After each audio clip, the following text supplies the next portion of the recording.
listening to The Night Shift with Michael Darcy on Sports Radio 810 WHB. Welcome into The Night Shift on Sports Radio 810 WHB. I'm your host, Michael Darcy, joined in studio by my guys, Kyle Collier and producer Caden Sproul. And over the course of the next hour, we got you covered on all things Kansas City Chiefs. And fellas, when we call this show The Night Shift, we're not joking. It is The Night Shift. It is 10 p.m. We got you covered until 11. How are we doing tonight, fellas? I'm good. I'm doing pretty well. A little tired, but been a long day. I'll tell you what. For all of us, I think.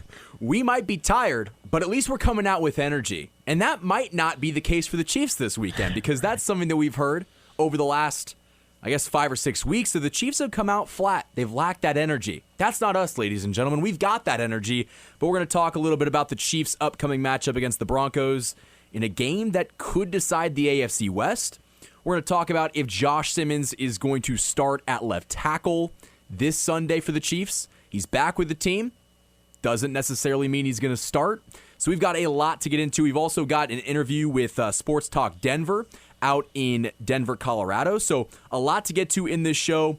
But I first want to start off with an overall preview of this Chiefs-Broncos game, because the Chiefs are 5-4. The Broncos are 8-2.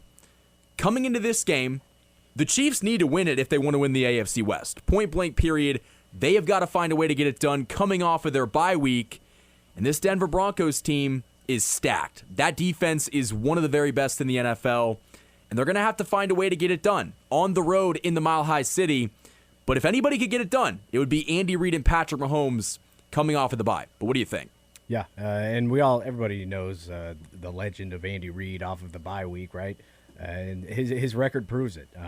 But, more than that, if this were just some, let's say the Jacksonville game was this week, right? That's pretty much all we'd be talking about, right? Andy Reid's so good off the bye, but there's an extra factor here, that it being the Chiefs are 5-4, Denver is 8-2, and currently the number 2 seed in the AFC, or the number 3 seed possibly in the AFC playoffs. I think I have that right. No, they're the 2. Patriots are the 3. Colts are the 1.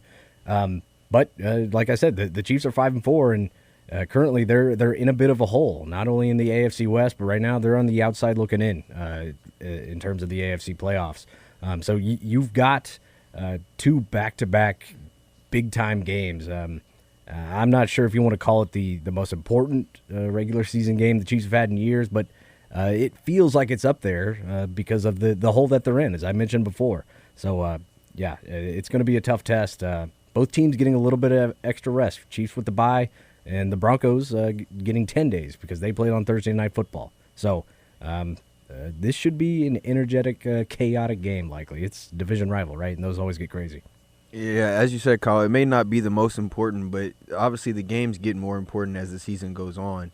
And this game is going to have huge divisional implications, of course, and we know. I say that because we know how instrumental winning the division has been over the Chiefs' run of success. I mean, they've won it 7 straight years now, 7 straight AFC Championship appearances, and I think there's a direct correlation between that, or between those two things. So it's going to be very important not only for the division, but then also the playoff seeding as well. We would prefer that the Chiefs don't drop any the rest of the way, but definitely not against Denver, who they also have another matchup against later on in the season. When Nick Bonito, who is one of the very best defensive players in the NFL, said, quote, "If you want to win the West, it goes through Kansas City." So people in Denver, those players, those fans, those coaches, they understand that in order to be the best, you got to beat the best. And that involves beating the Kansas City Chiefs, dethroning them from winning the West. And that is much easier said than done because Patrick Mahomes is 13-1 against the Broncos over his career. But over the past couple seasons, these games have been close. Going back to the game at Arrowhead, Bo Nix almost did enough to get it done, but Leo Chenal blocked the field goal and the Chiefs escaped. Now, the Broncos did get the better of the Chiefs in that final week of the season. They beat them 38-0, but none of the Chiefs starters were playing. And so I do think that we're going to see a much different team, from both sides on Sunday. And really quickly, I do want to open up the phone lines. If you guys want to call in and talk about this Chiefs-Broncos game, you can give us a call at 913-3810-810. Again, that is 913-3810-810. But Kyle, I want to ask you, because going into this game, the Chiefs are the favorite. I wouldn't necessarily make them the favorite because they're coming off of their bye, but they haven't really played their best football up until this point. And Denver, even though their offense has been inconsistent, they've got one of the best defenses in the NFL. So what do you think about the Chiefs being favorited going into this game? I understand it, and I think, the odds makers are maybe that's more of a reflection on Denver and their offense and their quarterback and their struggles overall. You brought up their great defense. It's more about their offense and the inconsistency in, the opponents that they play and how effective they are. They obviously the odds makers, the guys in Vegas, they trust this Chiefs offense way more than they do Bo Nix in the Broncos. So I think it's minus the Chiefs are favored 3.5. I think that's all it is. But it makes sense that the Chiefs are favored even on the road. And what might make it a little weird is Patrick Mahomes historically does not put up, huge numbers against Denver, especially recently. So there could be a reason to worry there, and we all know how good this Broncos defense is. We talked to Caleb James earlier, right? And he brought up that they are leading the NFL in sacks, but they're also like fifth best in run defense, right? Allowing under like 80, not 80, I think it's like 90 something yards per game, which is pretty damn good. And we all know the Chiefs' running game is not world class, right? But it makes sense that they're favored, but I really just think it's more trust in Mahomes in the Chiefs' offense. And you mentioned the Denver Broncos are good at getting after the quarterback. The Broncos have 46 sacks through 10 games. They're on pace to break the all-time sack record that was set by the Bears with 72 sacks in 1984. This Broncos defensive line is legit. I mean, they've got so many different guys that can hurt you, whether it is Nick Bonito, Zach Allen on the inside, Cooper on the other side of Bonito. I mean, they have so many guys that can really just cause havoc on the opposing team quarterback, and that's going to be the question. Can Patrick Mahomes get the ball out quickly and find his receivers? Can Xavier Worthy stretch the field? Will he have enough time? Will Patrick Mahomes have the protection? Yeah, I think you're completely right. And not only do they have the guys up front, but they have the guys on the back end as well that work. The defensive line and the secondary work hand in hand. We've heard Chiefs teams talk about this constantly over this little run of success we've had, but they have those guys on the back end. Patrick Surtain, who we don't know, we don't think he's going to play, but there's a chance because they didn't put him on IR. Riley Moss, and then just a bunch of other guys. I think Hufanga is back there as well. So, who was an All-Pro player coming into this league. So, they got some impressive pieces back there. But I do think they're right. With the Chiefs being the favorite. We talked about earlier, every chance that the Chiefs have had this season, when their backs have been against the wall, they've responded. You talk about the Ravens game. They came out, responded, very nicely. And then against the Lions, I think a lot of people were probably writing the Chiefs off at that point in the season after the Jags lost. And it looked like, the Lions were moving full steam ahead at that point, and the Chiefs shut them down, at least offensively. And then I think this will be another chance for them, with their backs against the wall. They know what's ahead of them. I think they'll take care of business. And, that's such a great point because the Chiefs are in a must-win game. And we haven't been in very many must-win games in mid-November. But part of it is because the Chiefs put themselves in that hole by starting off their season, with a losing record. But they've dug out of that hole. And you have a chance in this game to control your own destiny. And if you lose this game, that's when you might need some help to get into the playoffs. That's where you would need help if you want any chance to win the division, which I think if you lose this game, you can immediately cross that off the list. But I do think that the Chiefs control their own destiny, and I don't trust anybody more than Patrick Mahomes, Travis Kelce, and Andy Reid coming off of a bye week, knowing the magnitude of how important this game is. And one thing that I had a chance to, ask my Denver guy, Ben, Sports Talk Denver, about is this is a big game for Denver too. They don't have the experience of playing in these, high leverage games in November. They don't even know what that's like. And so it's a unique situation where both teams have so much to prove and so much to lose all at the same time. Yeah, they've never been top dog before, right? And with this game, they get the opportunity. We talked about the motivation for the Chiefs. They get the opportunity to sort of bury the Chiefs, not not officially bury them, not hammer the nail in the coffin, but you take away one of their routes to the playoffs, which is by winning the division, right? You make it even tougher on the Chiefs, climbing back into the race, and because if you beat them, the Chiefs will be 5-5, and like you said, you're gonna start scoreboard watching. You're gonna start looking at what the Chargers are doing, what the Bills are doing, what the Jaguars are doing, even the Steelers too, right? And like you said, you're gonna have to start relying on other teams to help you out. Who in the hell wants to help out the Kansas City Chiefs? The Chiefs are not a team anybody in the AFC wants to see in the playoffs, whether it's at home or on the road. Because frankly, just looking at the group, Aaron Rodgers is there, okay. Patrick Mahomes has all the experience coming in, besides Josh Allen, of course. But Drake May, young quarterback. Bo Nix, young quarterback. Justin Herbert has kind of flirted with the playoffs a little bit, and the Jaguars are feared by really nobody. Denver, like you said, has a tremendous opportunity here. Yeah, I think they're going to be looking at this game as another playoff game. Even though it's early, still kind of early in the season, considering we have another matchup with them later on. But yeah, I think they're going to be looking at this as a playoff matchup, and then, as you talked about earlier, Kyle, a chance to really plant that seed as the king of the AFC West. Obviously, the Chiefs have ran that for many years now, dating back to when Alex Smith was here as well, not just with Pat. So, they're going to look to really take that crown as the king of the AFC West. The Chiefs can't win the AFC West on Sunday, but they can lose it. And so there's a lot of pressure on, this franchise, this organization to go out there and handle business against a team that historically under Patrick Mahomes you have beat. It might not have been blowouts, it might not have been beatdowns, but you have beaten this team when it truly matters. And I'm not trying to discredit the Denver Broncos. I think what they've done is impressive. Being 8-2 through 10 weeks is something that only a couple teams in the NFL have done. That have done this season. Right. But if you just look at them, they're very Chiefs-esque in the way that they've won games down the stretch. The Chiefs last year won so many close one-score games. They were undefeated. This year, the Chiefs have struggled in one-score games. The Broncos lost all of those games last year when the Chiefs were winning them. And this year, the Broncos are winning those one-score games, including, comeback wins against the Giants, the Texans. They beat them by a field goal. The Jets, in a different country. They've won a lot of those games, but they don't look very good in those wins. And in fact, I want to talk about this stat. The Broncos are tied for the NFL's best record at 8-2 and somehow also lead the league in punts with 53.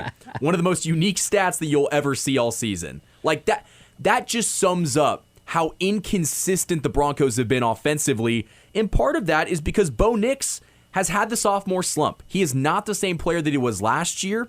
So far this season, he's got 2,126 passing yards, 18 touchdowns, and 8 interceptions.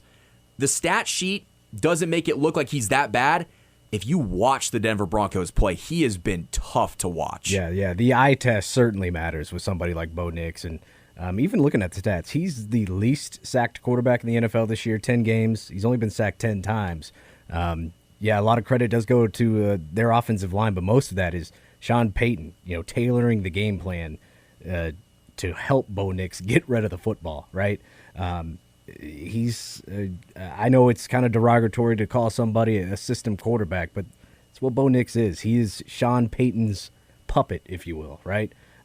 So we'll circle back to the Chiefs' pass rush and getting after Bo Nix, maybe forcing him to turn the ball over a couple times, right? But you're absolutely right. Bo Nix, speaking as a fan here, does not scare me at all.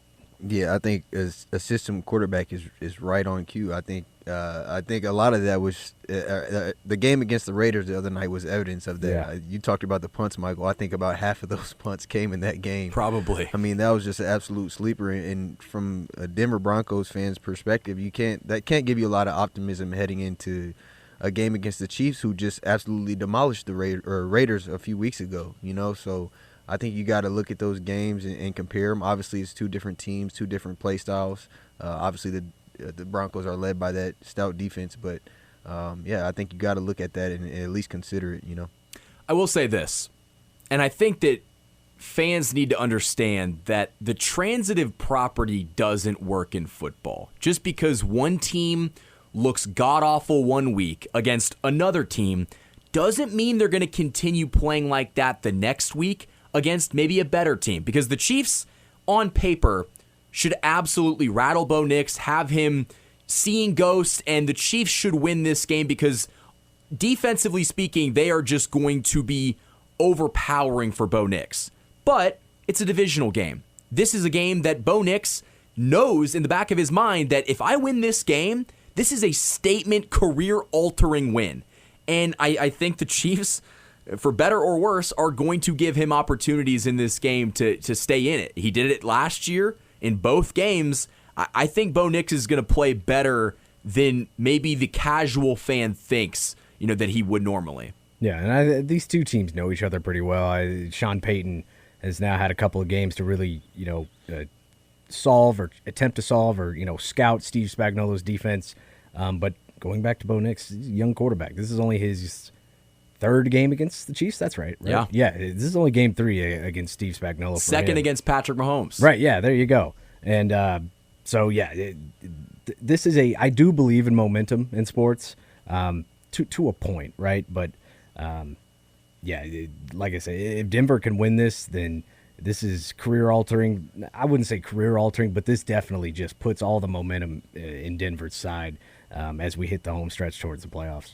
Yeah, I think you're completely right about, the transitive property. I think the Dolphins win over the Bills. Exactly. I don't think there's any better evidence of that. I mean, I think everybody was, riding high on the Bills after a win over the Chiefs, and they got shut out in the first half against the lowly Dolphins, who have just looked awful this season. So it's any given Sunday. I know that sounds so cliche, but it really is any given Sunday, and we've seen that, we've seen that a lot this year. Yeah, and that was a divisional game, and things can get wacky in the AFC West. We know that. And just looking at the offensive metrics, according to ESPN, the Broncos have the 13th overall offense. Now, the Chiefs have the 7th overall offense.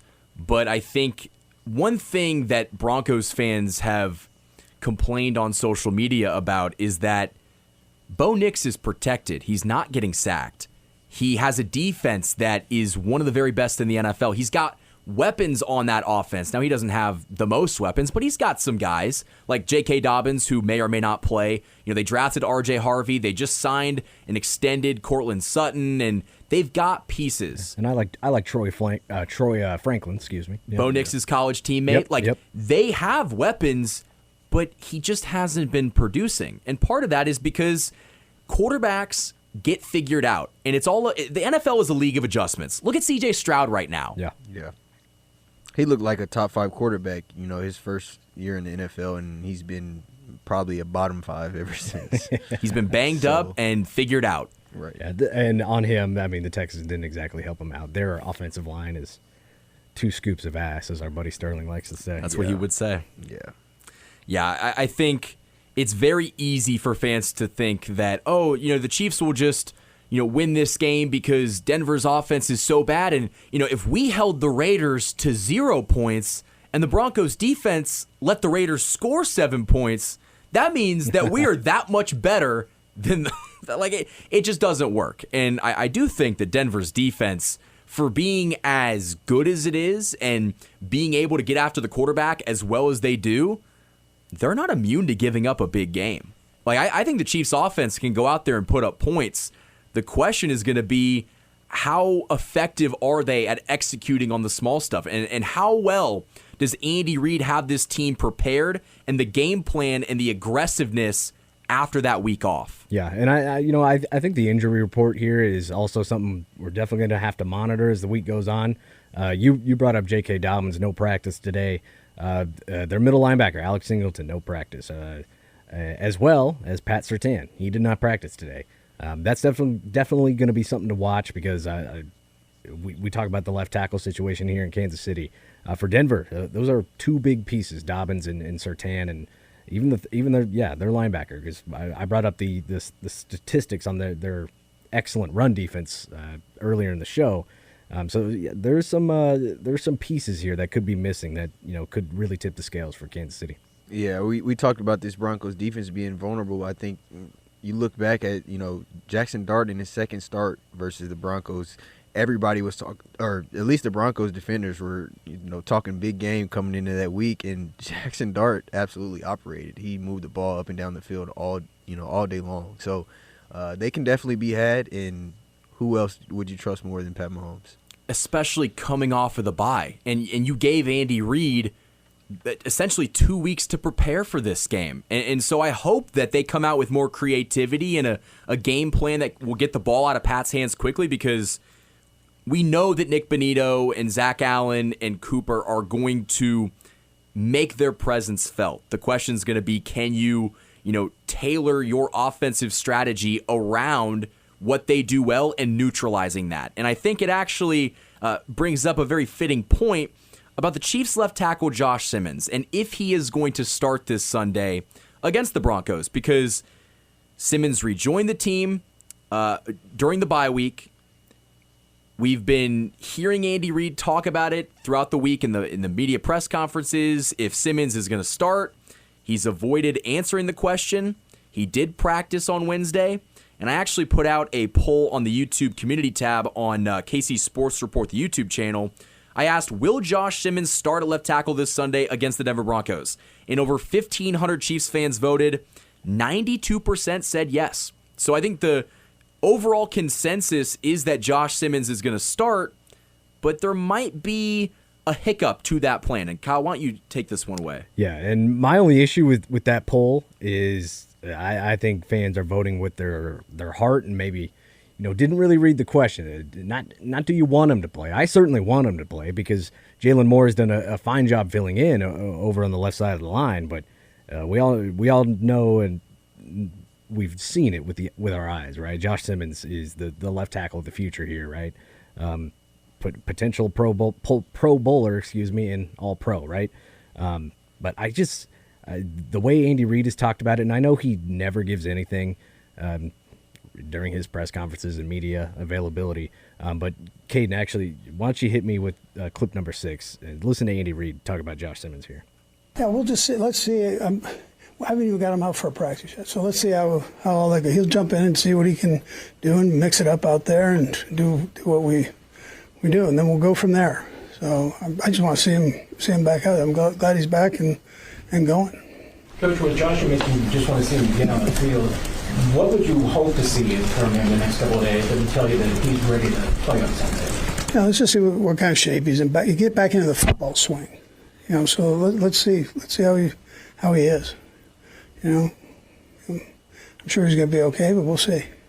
He sounds frazzled. Yeah, I don't have, that clip does not give me much confidence at all that Andy Reid believes he's going to play, because I feel like if you were going to believe he was going to play, you just say, yeah, he looks good, or yeah, we're confident in him, but maybe it is gamesmanship, right? Not letting your opponent know what you're going to do. I get that, but Matt Derrick asked Andy, what do you want to see? And Andy was like, we'll just see what he looks like in practice. Want to see what he looks like in practice. That wasn't the question, Andy.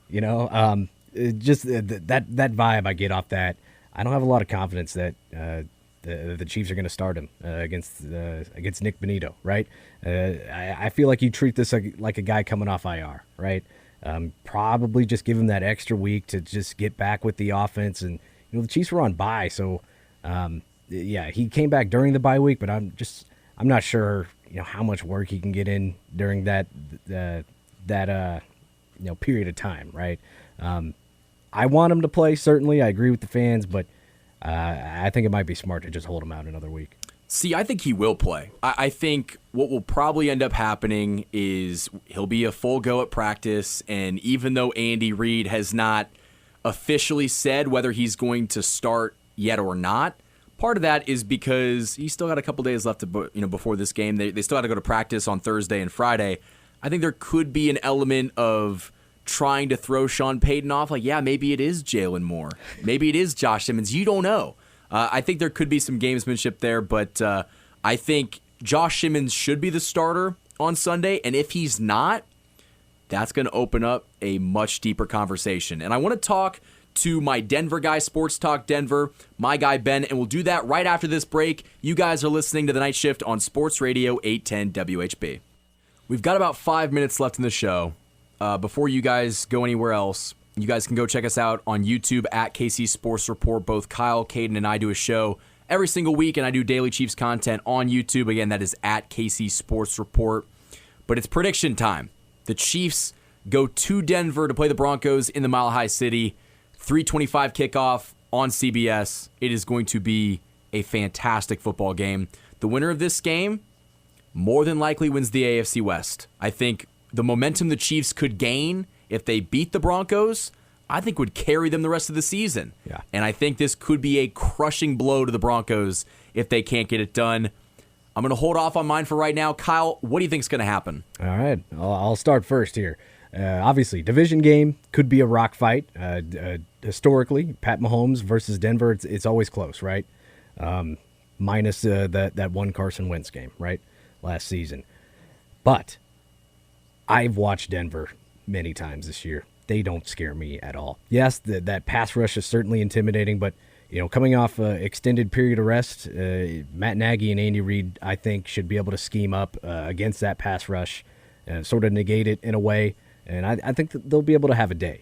Now, I know most people are predicting, a 20-13 type of game like that.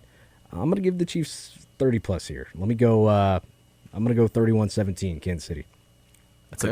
I like that final score. Yeah, and it's like you said, it's kind of a crusher to Denver because all of a sudden they get smashed by Kansas City in this game. It's like, all right, that division never really was ours, was it? Right? It's a confidence crusher for sure. It makes them rethink their entire season. Yeah, it's like, all right, the Chiefs are back. We just can't beat this team. Exactly. That's what I think the statement the Chiefs should make is go out and beat Denver by 2+ scores.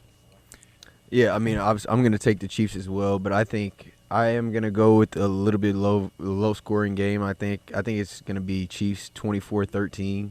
I think that they'll find a way to get out early, but the Chiefs never – I mean, we've talked about it before. The Chiefs never really put the pedal to the floor against anybody. I mean, they've done it a little bit this year against just absolutely poor teams. Like the Raiders are just an abomination. I don't even know. They're not even a football team. Yeah, I don't even know if you can call them a team, but they tend to keep or let teams hang around. So, I think 24-13 is probably an appropriate score. I think it's going to be a close game. These two teams generally play close games. I think both teams are going to win at a certain extent. I think the Broncos pass rush is going to get home. I think Patrick Mahomes is going to be under a lot of pressure. I think that the Chiefs offense will be able to move the ball. They'll make enough plays. They'll score some points. I got the Chiefs winning this game by the final score of 28-25. I think it's going to be like a field goal type of game where maybe the Chiefs get up by a touchdown and Denver pulls closer towards the end, but I think the philosophy from this organization is make Bo Nix beat you because we think that our guy is significantly better than your guy. And I also think there's an element of revenge for, all the comments that Sean Payton made last year about how they would have liked the matchup if they got past Buffalo. Spoiler alert, they didn't get past Buffalo. But I think Andy Reid's going to want to put Sean Payton in his place a little bit. We also know how historically good Andy Reid is coming off of the bye. This game could get even more lopsided in favor of the Chiefs. I think they're going to win, though, and I think we're going to have a very interesting conversation Monday about the state of the AFC West. Yeah, I got no notes. You're absolutely right, Darcy. I think you can. I think one thing to look out for is just watch for Sean Payton being ultra aggressive early on in this game. We know what type of, he loves to take his chances. The Super Bowl versus the Colts, obviously it's been a long time since then, but he's just an ultra aggressive guy in games like this. So I think that'll be something to watch. I definitely think that Sean Payton's going to be aggressive, but something that Caleb James even mentioned from Arrowhead Pride, that Andy Reid has been more aggressive this year than ever before. And I think, he's going to match that aggressiveness in a game of this magnitude where the Chiefs know this is a must-win football game. So I think that is all the time we have in this show. For Michael Darcy, Caden Spruill, and Kyle Collier, this has been The Night Shift on Sports Radio 810 WHB.